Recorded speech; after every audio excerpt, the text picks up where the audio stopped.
Hello, welcome to Second Chance Cinema Club. I'm Hutch, he's Steph, and this week we're going to be talking to you more about Andor, because it's all we want to talk about. We don't want to talk about anything else, do we, Stefan? Ever. No, Andor every week from now on. Good. It's your dream come true. We'll be changing the name of the podcast to Just Andor. We're all Gorman, aren't we? So, no. We'll be talking about other things. We're getting back to a more regular routine this week after four brilliant weeks of Andor, which we'll be kicking off with a conversation about Andor. We'll be talking, actually, what are we going to talk about? What are we going to talk about? We're going to talk about some news this week, science fiction news. We're going to be carrying on with our news section that we used to do a lot of, but kind of been a bit lazy with in recent times. Yeah. And just so happens that the news this week we're going to be discussing is Star Wars related. That's handy. But it is what it is. It won't always be. What else are we going to talk about? We are going to do a wrap-up of Andor Series 2 and Andor Series 1 and 2 as a whole, really, and what we think. Why not? Indeed. And we will be covering our Second Chance Cinema Club Film of the Week, which, to give it its entire title... Could time how long it takes me to say this stuff, and it's very long. The Adventures of Buckaroo Banzai Across the Eighth Dimension. Very good. From 1984. Added that last bit myself. Not to be confused with the sequel, which you won't confuse it with because there never was one. But anyway. We'll get to that. Yeah, we'll talk to that. It's plot spoilers. Right. Anyway. Anywho. How have you been, Stefan? What have you been up to with your week? What have I been up to? Not too much this week, I wouldn't say. It's been a fairly pedestrian one. I was in York at the weekend. Nice to relax. Yeah. Did you see any Vikings? Yeah. I didn't, because sadly the Viking Museum was fully booked and we didn't pre-book, so made a bit of a mistake there. But did see a lot of Harry Potter related stuff, which was my partner's want. What's the connection there with Harry Potter then? There's a street called the Rambles. Oh, okay.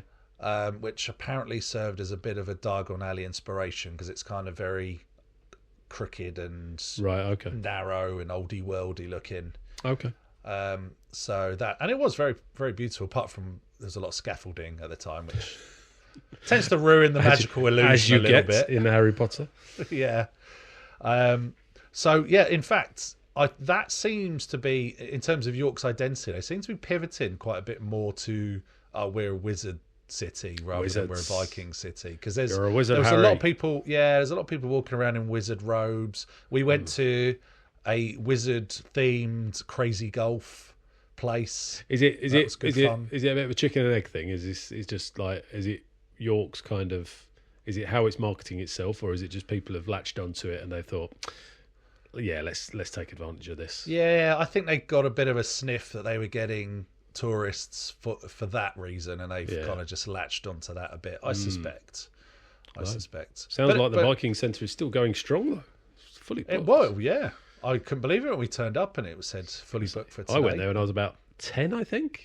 So, not to give anything away, but a fair amount of time ago. So, still doing roaring trade. That's good. I mean, I've been to a Viking museum in Norway, so I feel like the bar for Viking museums for me is quite high. Yeah, I think they probably feel more at home.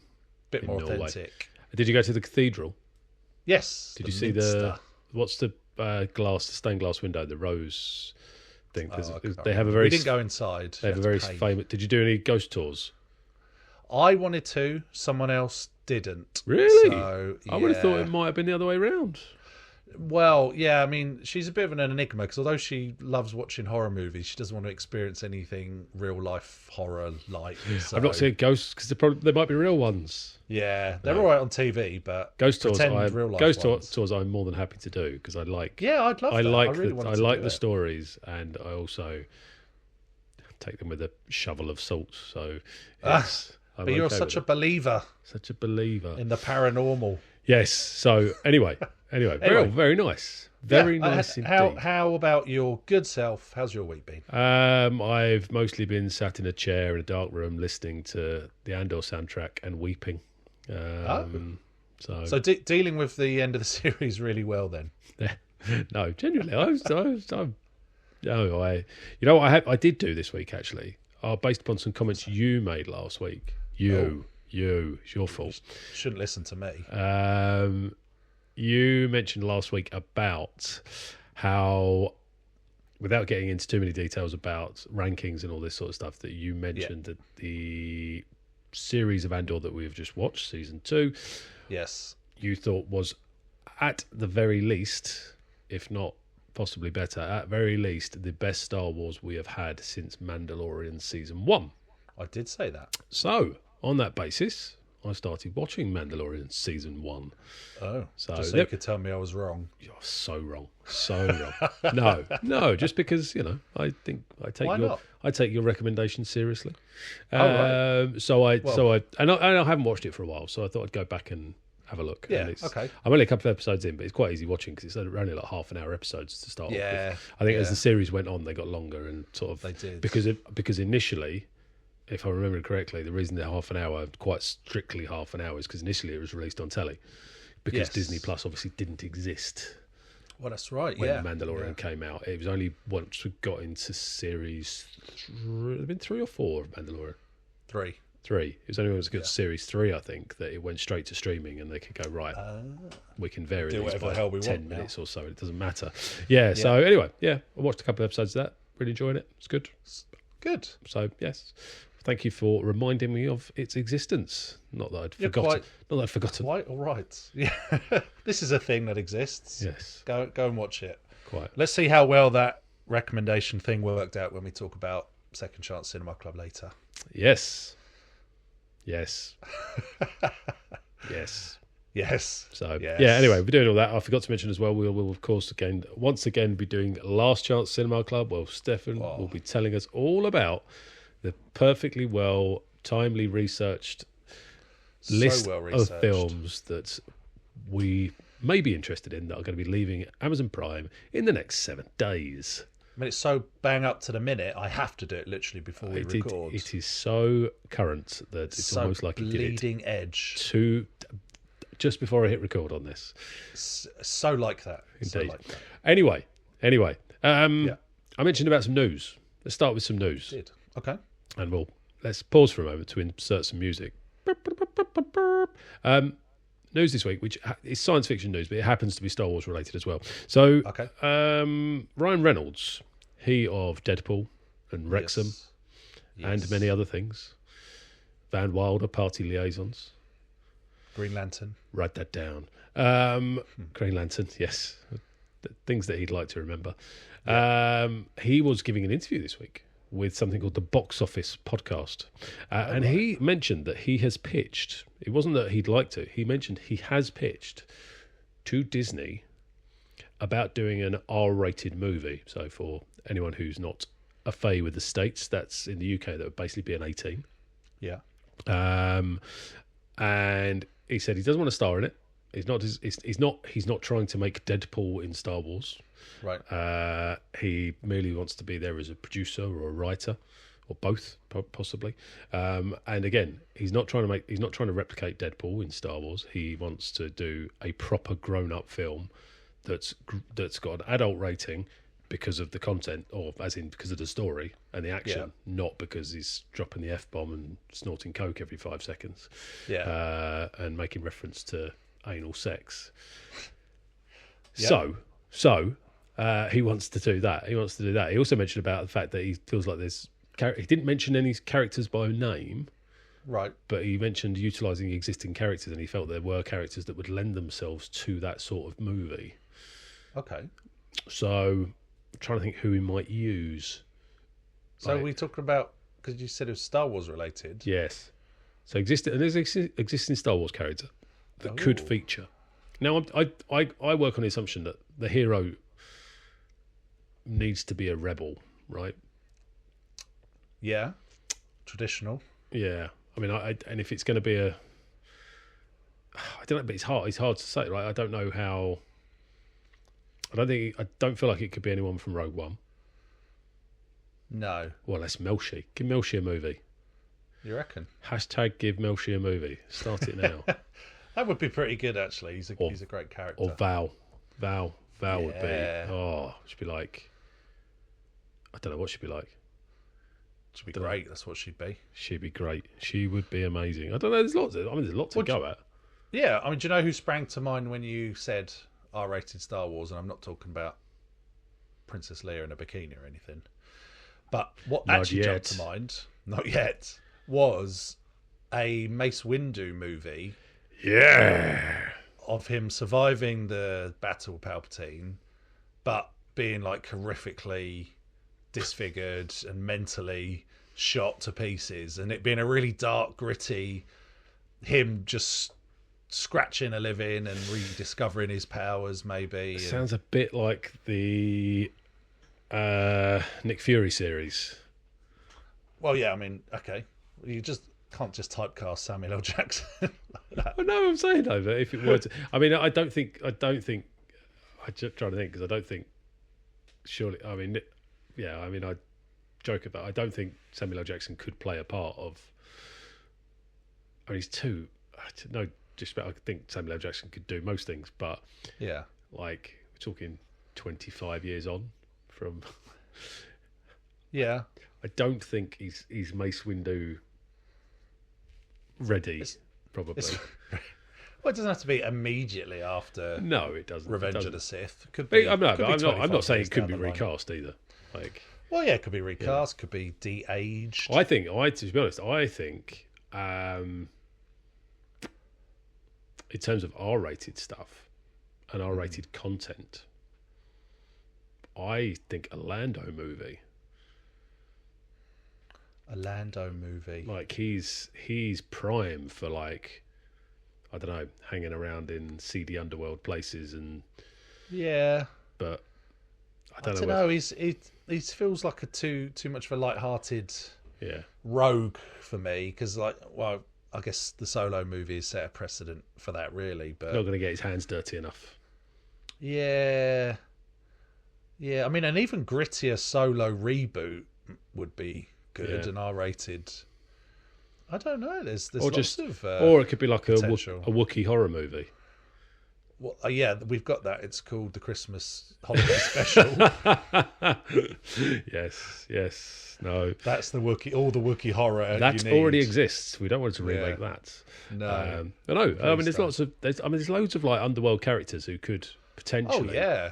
Oh, you could do something like a Jabba's Palace thing, like maybe some of the characters there. Could seeing them engaging in their seedy business. Yeah. I mean, you don't have to go too far outside of the fluffiness of Star Wars to find some darkness. Really, some gritty, awful. I mean, most of the movies probably verging on R-rated as they are, with the limbs chopped off. I mean, we've spoken about that before, haven't we? The fact that I think if they've been rated, they're all U movies. At least the first three were, and still U's because they've never been reclassified. Yeah. But in reality, if they were being classified today, like easily 12, severed limbs being shot, blood, charred skeleton corpses. Yeah. Yes, there's a lot of material there that I would say is more grown up. But I don't. I mean, I like it. I mean, I suppose Revenge of the Sith was a 12, wasn't it? Yeah. And that's like what? That's you got decapitation. Burning. I mean, that gets slaying. Yeah, I mean, it's just the thing with Star Wars that always stops it being more than those is language, isn't it? And I think every now and then we get a swear word. Like we got a couple in Andor. Banta Poodoo. Banta Poodoo. That's as rude as the original trilogy gets. Yeah, but there's what did they say in Andor? In Andor, it's sea bombs. Organa. No, he says shit, doesn't he? He does. Yeah. When I think it's before Mon Mothma gives a speech, doesn't it? Doesn't he? Yeah, I remember. He says something along the lines of "blow the shit out of it" or something like that. Blow the shit out of it. Yeah. Go on, Mothma. Blow the shit out of it. Blow the shit out of it, sweetheart. Come on. So you love it. Yeah, he does that. Yeah. And it's only, it's only been that. And I feel like was there a swear word in the sequel trilogy as well? In the sequel trilogy? No, actually, I'm thinking of something else. There's a couple. I I think I may be crossing over into other things, but there's because there's words that have appeared a couple of times in Marvel movies, isn't there? And I know in Star Trek's had a few as well, like Data saying "oh shit," and it's just like that's right. It's a bit jarring. Really jarring. It was really jarring. Yeah, I think with the Marvel films, aren't they allowed one shit for a PG movie or something like that? Yeah, one shit a day. Don't get carried away. Yeah, no, that's if you work at Amazon, I think. Yeah. Don't be working on it either. 4 minutes in and out. That's what you got. Yeah. No, it's I don't know what. 2 wipes, you're done. I think they're basically, they know what the stipulations are based upon the rating agencies, don't they? And they just stick to it, unless they're making Deadpool, of course. In which case, I think that for me, that's what I mean. To be fair to Ryan Reynolds, what he said in his interview, as has been reported, he said like he wants it to be adult rated because of the story and the action. So it's not just someone walking around dropping a swear word in every other word. Yeah, it's someone, it's that'd be cool. It would be cool. But for the right reasons. And what I also like about it as well is the fact that, as we said last week about Andor, it's someone who feels like they can tell it. They've got a good story to tell, not someone who's gone around to a focus group and gone, oh, what would you like to see? Oh, more stormtroopers. Yes, we can give you that. Oh, flying stormtroopers. Yeah, flying stormtroopers are good. Yes. So force healing. Yes, we'll do more of that. Yes. I don't think Disney are going to let him do it. No, whatever it is. I don't know. I feel like the fact that he's put it out into the world feels like maybe he's already onto something. Yeah, but are they going to put their money up for it? I mean, they've sunk a lot of money. They've made their money back in Star Wars many times over already, haven't they? So, yeah, I mean, not even the sequel trilogies, even though, given how they were received, they still made a fortune. Yeah. They can release any Star Wars movie and they're going to make money on it, basically. But they have had their hands burnt as well, so they're not just going to greenlight anything. What have they had their hands burnt with? Solo movie. Made money on it? Yeah, made money, but washed his face. Not as much. Yeah, but off the back of that, they cancelled a ton of projects. I know, but they're dragging their heels a lot with current projects, aren't they? Oh yeah, like Mando movie. That's meant to be next year, but yeah, it's taking its sweet time. Yes, but I think they released a couple of promo posters.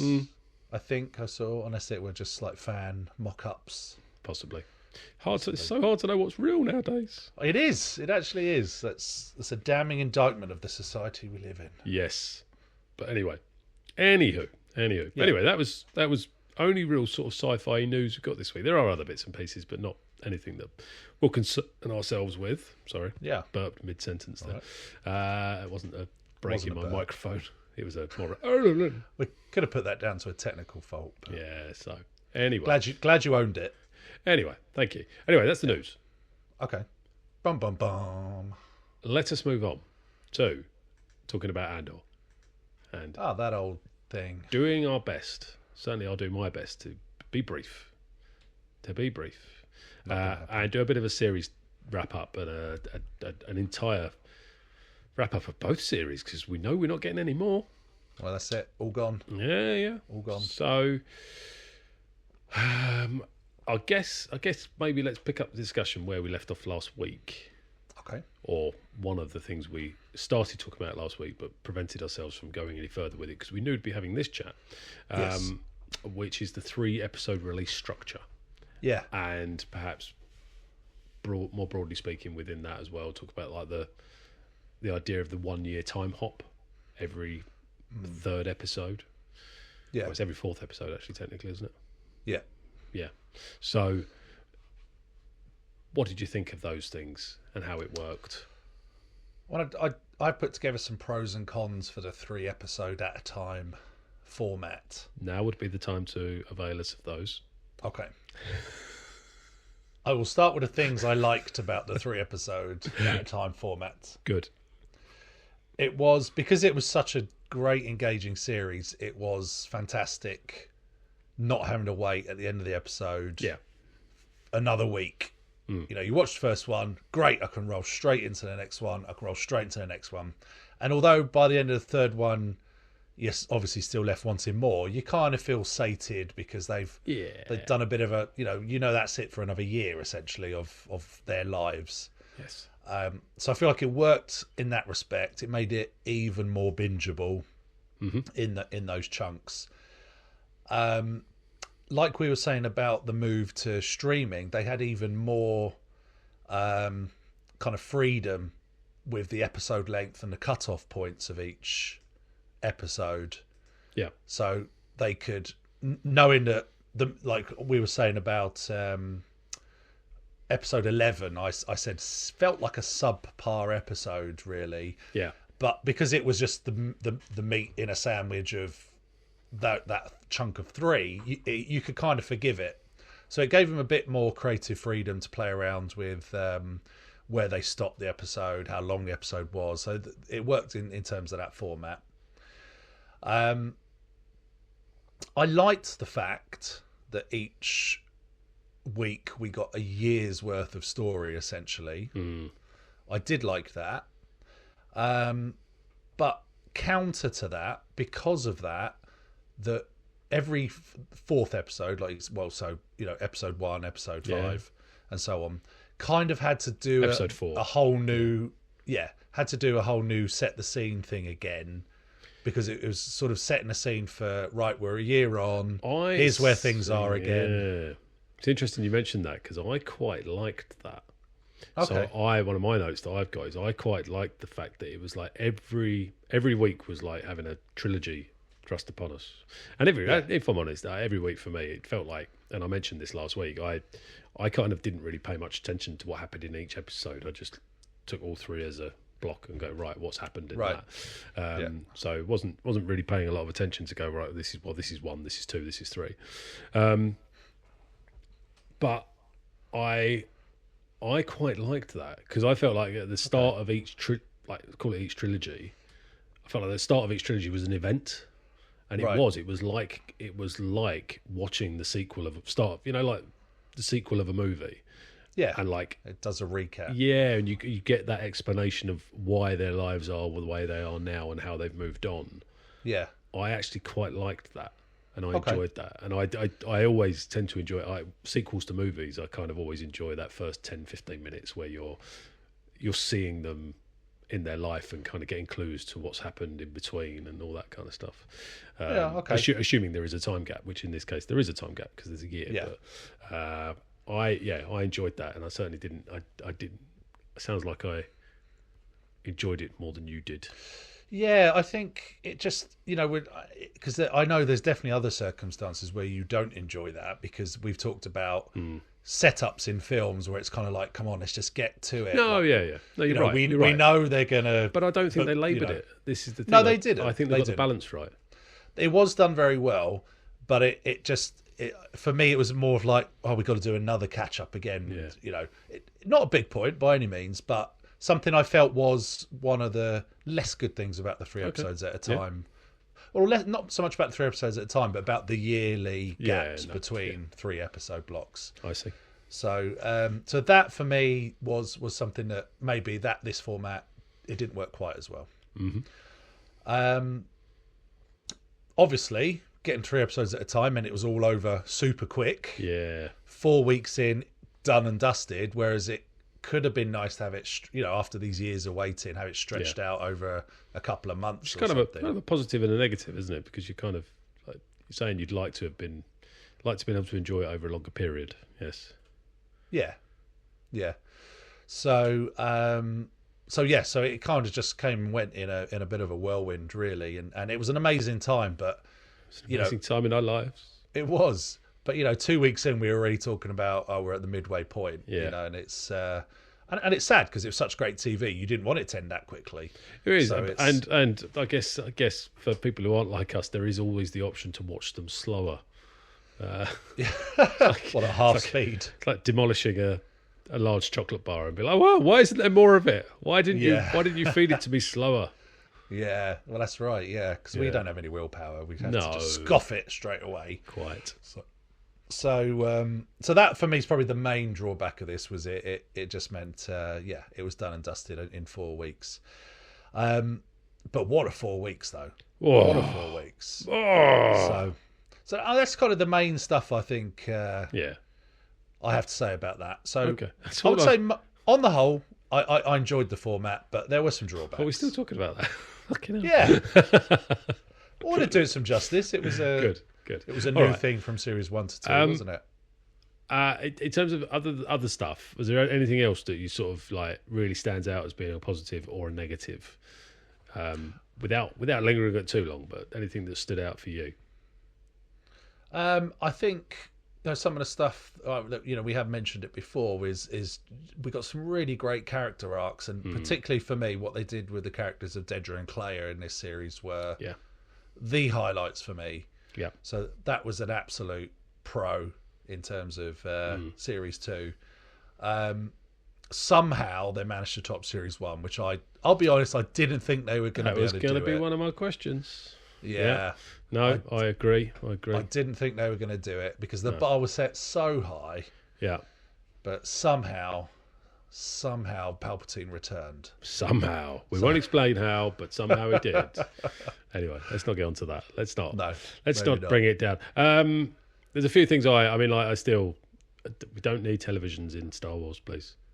Yeah, please, I agree. we don't need that. I agree. I mean, don't get me wrong. It's not the complaints I've got are minuscule compared to the absolute avalanche of positivity that I have for this series. But if I'm being really hypercritical, and then I mentioned this, I think at the time, like there was a couple of bits in the sort of the Coruscant episodes, which particularly the stuff with basically revolving around Dedra, Cyril, and Edie. Yeah.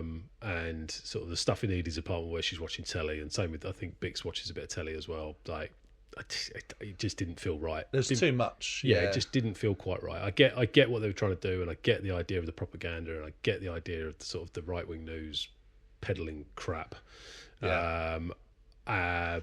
And there was the other stuff in when they're waiting for Edie to come around for dinner, and Cyril and Dedra are getting everything ready, and it just felt it felt a little bit too much of this world. Yes. Strayed a little far from Star Wars. Then, yeah, I mean, it's not even straight from Star Wars. It's just felt it just didn't feel otherworldly. Yeah. And I know they're in an apartment with speeders flying by and stuff like that, and it's all. But anyway. But like I say, these are really, really minor gripes that don't in any way take away from how utterly brilliant the rest of it is.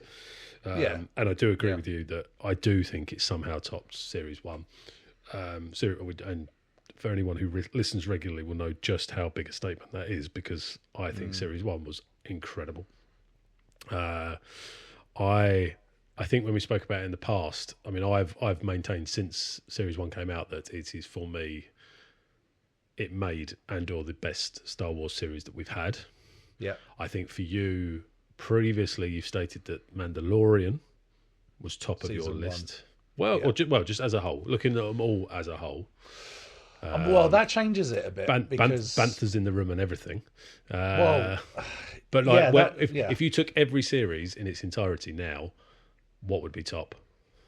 I mean, that's hard now because Series 2 of Mandalorian was okay. Series 3 was verging on bad.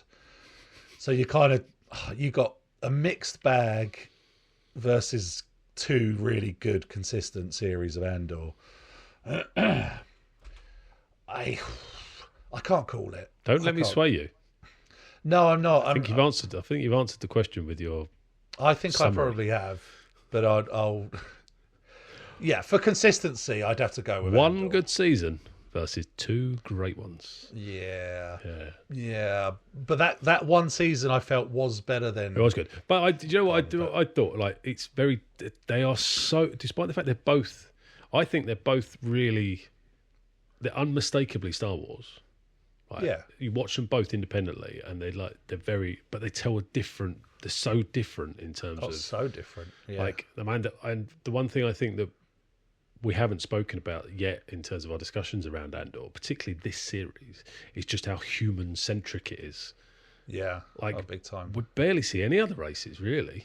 No, there's next to no aliens in it. And then when you do see one, you're kind of like, oh yeah, oh yeah, because they're like, this is a galaxy far, far like, away. It's basically, I mean, the Senate we saw quite a few, didn't we? Yeah. Like cat people, but there's no main characters. Not really, no. But I guess that's more. I would say that's probably more indicative of the original trilogy, really, because it is, especially the Empire. Yeah, especially the Empire. The Empire's in the original trilogy, at least. I mean, they're all white males, pretty much. Yeah.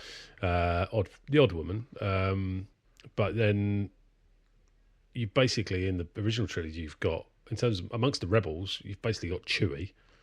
Yeah. And then everyone else is human. Yeah. Up till you get to Jedi, and then Jedi you start seeing a lot more. Like obviously you got Jabba's palace, more variety, and then you've got, I can't remember who the co-pilot, what his name is for Lando, the co-pilot. Neon Num. Yeah, and then we start seeing Mon Calamari as well. Yeah. That's right. Who hadn't really featured. I don't think they featured in A New Hope, did they? No. So, but as we discussed, I've never seen that film, so you're going to have to tell me. I'll let you know when I see it. Let me know. I'll let you know if I ever get around to watching it. Yeah. So yeah, I think it's interesting thinking about Mandalorian. Like I would say, Mandalorian's just real escapism, isn't it? It is. Yeah. It's high fantasy. It is, and I think it's interesting because I think obviously subjectively, but I think the pair of us would agree, and it's not doing down any of the other series because, as we've said, like Ahsoka, love it. Kenobi, pretty good. What? We'll stop there. Right. We'll stop there talking about anything else. Yeah. But they've all got their positives. Even like Book of Boba Fett, and like I mean the main thing with Book of Boba Fett is how much we were expecting from it, and it was never really going to meet that bar. But like the main thing is that the setting for the Mandalorian versus the setting for Andor is one is very alien, one is very human-centric societies that happen to be human-centric societies because there's a lot of Imperial stuff and there's a lot of Rebel stuff, and the Rebels are mainly humans. Exactly. And Mandalorian is a lot of lip service to fanboys and girls in that. And like you said before, this series makes no concessions. No. It's someone who's very much wanting to tell the story they want, and they're not sticking random shit in there for the sake of it. No, I don't think so. But I'll say the greatest pro I have for Andor, which is also a con at the same time, is it never holds your hand, this series. You've got to work stuff out for yourself. You've got to read the subtext yourself. You've got to piece together the little threads and the meanings and all that kind of stuff. And that is great and interesting for a viewer. I sometimes feel like I'm not clever enough to get it all, and therefore I feel kind of stupid. Has he killed him with a ring? No, that's not. I think the opposite. I think you're too clever for your own good sometimes. Oh, maybe. I think let's go with that. You have a tendency to look at things a bit too deeply and go, maybe. I'm a little bit more surface, a bit simpler. And I go, well, it looks like he shot him, so he probably shot him. I would say. Yeah. The most likely outcome is probably the right one. Fair enough. But so, yeah, I really can't sum it up any more than that, I don't think. And obviously, we visited where it was filmed, so that's the biggest compliment I can pay it. Is we were there. We visited where it was filmed. We visited Valencia, and it was. And you visited the season 1 place. So yeah, we've done it all. We've ticked it all off. How many Mandalorian sets have we visited? Probably none that we know of. Yeah, on purpose. Anyway. Yeah, it's definitely. Yeah. And I'd say it's probably, if we ever got in, or if I ever got, well, you've done a bit, but if I ever got into doing cosplay, probably a bit easier to dress like Cassian than it is to dress like the Mandalorian, I would say. I mean, you've seen my Boba Fett. I have. Unmistakable. Unmistakable. I mean, helmet comes to mind for multiple reasons, I would say. Helmet's cracking. Helmet's great. No, I think there's... I'm trying to think. If I were to do cosplay for Andor, just like Luthen. I think Luthen would be where I'd go. You kind of almost got that sweep of hair. I have to work on my hands. Work on your hands. You You have do. no idea how much it pleases me to hear that. May I say? Only two I think- items of questionable provenance in the Yeah. gallery. I'm sure you'd get the accent down. We're drowning! I exactly. tried this. Stellan Skarsgård's accent is really hard. I'm Yeah, not that saying is a I'm tough not one to saying do. I'm proficient at any others, but like I think he is. He's very hard. It's a bit tougher than Yoda, isn't it? Yes, I would say Exactly. so. Well, I look forward to your Luthen cosplay at an forward to my upcoming convention. Andor, that's what all I will do now. Andor conventions. You be Luthen, I'll be Clea. We'll go together. Sorry, be serious. I didn't mean to Why are laugh. you laughing? I didn't mean to laugh at you. Well, now you've dented my confidence. Oh, you could be Bix if you want. I could be Bix. I could be, couldn't I? Your Mediterranean roots. Yeah. Yeah. Maybe need to lose a couple of pounds, but basically there. I mean, yeah, well, Basically there. doppelganger, basically. Sometimes it was like looking in a mirror watching this series, Yes. wasn't it? When she's laid doing drugs on the mattress. definitely watching telly. been there. Yeah, I've definitely been there. definitely laid on a mattress watching telly, not wanting to move. Snorting death sticks or something. Do I do the death sticks? Yeah. Right. Anyway. Okay. Anyway. Cool. Anyway. So safe to say, we really enjoyed that series and we loved it. And shame we're not getting to get any more. Yes. But at this point, Yes. until the next time I randomly tried to insert it into our discussions, we will be not talking about it again. Yeah. It's gone out on an immense high. And Yeah. I think that is a wonderful thing to have had. Always leave them wanting more. Which reminds me, we should stop talking now. Let's go to a break, and then we'll come back. We're going to talk about our Second Chance Cinema Club for Film of the Week, The Adventures of Buckaroo Banzai Across the Eighth Dimension.